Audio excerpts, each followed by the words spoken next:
During the week that Congress debated the $700 billion bailout of the Wall Street banks, the World Socialist Web Site spoke to workers and young people on the streets of New York. They spoke about the harshness of everyday life, the increasing difficulty of finding and keeping a good job, layoffs, foreclosures, and the rising cost of college tuition. I struggle every day, I get up out of bed, I gotta go to work, I have a 3-year-old daughter, I have a wife. Actually, I just hand out flyers right now, because it's hard to get student loans, it's hard for me to go back to school and do things while I'm paying the rent and my wife is working. Both of us work and we can barely make ends meet. 50 years ago, one person could work and do it. Now it takes 2 people in the household, maybe 3, and it's still almost impossible. My name's Tiffany Mason, I'm from Westbury, Long Island. Naima Conquest from Westbury, Long Island. There are a lot of houses going into foreclosure. We see this on every block, every street. People are losing their homes. They can't afford to pay for their houses, and it's really sad because people are worried about their kids and where they're going to end up. Years from now, when they graduate from school, they have no place to stay. It's hard to get, a mortgage now. Homeowners are taking it really hard. Financial crisis is really hurting them, and I think that's a problem that the government needs to solve immediately, because the home crisis is at the heart of everybody's concerns. Everybody wants to know that their home is protected, that they can have a place to stay, and they won't be kicked out of their home because they can't pay.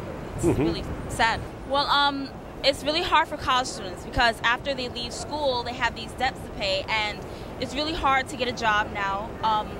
And we're worried about the state of the economy after we leave school, how we're going to pay back our loans, how we're going to get on our feet.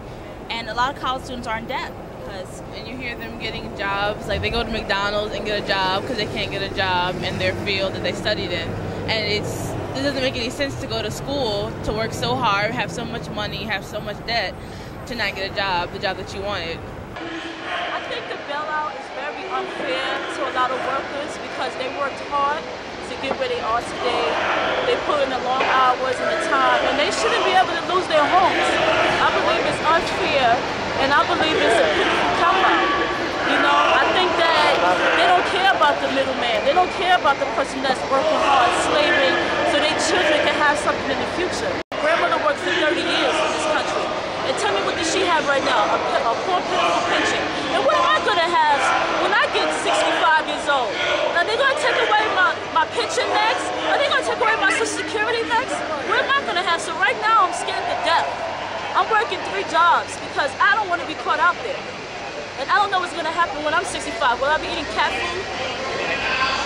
Tell us what you're going through right now. As it is, you say you're working 3 jobs. Actually, I'm going through pure hell, and I don't even have a kid. I'm a single woman, and I'm going through pure hell, just trying to feed myself, pay my rent, pay my cell phone bill, but the basic necessities of life.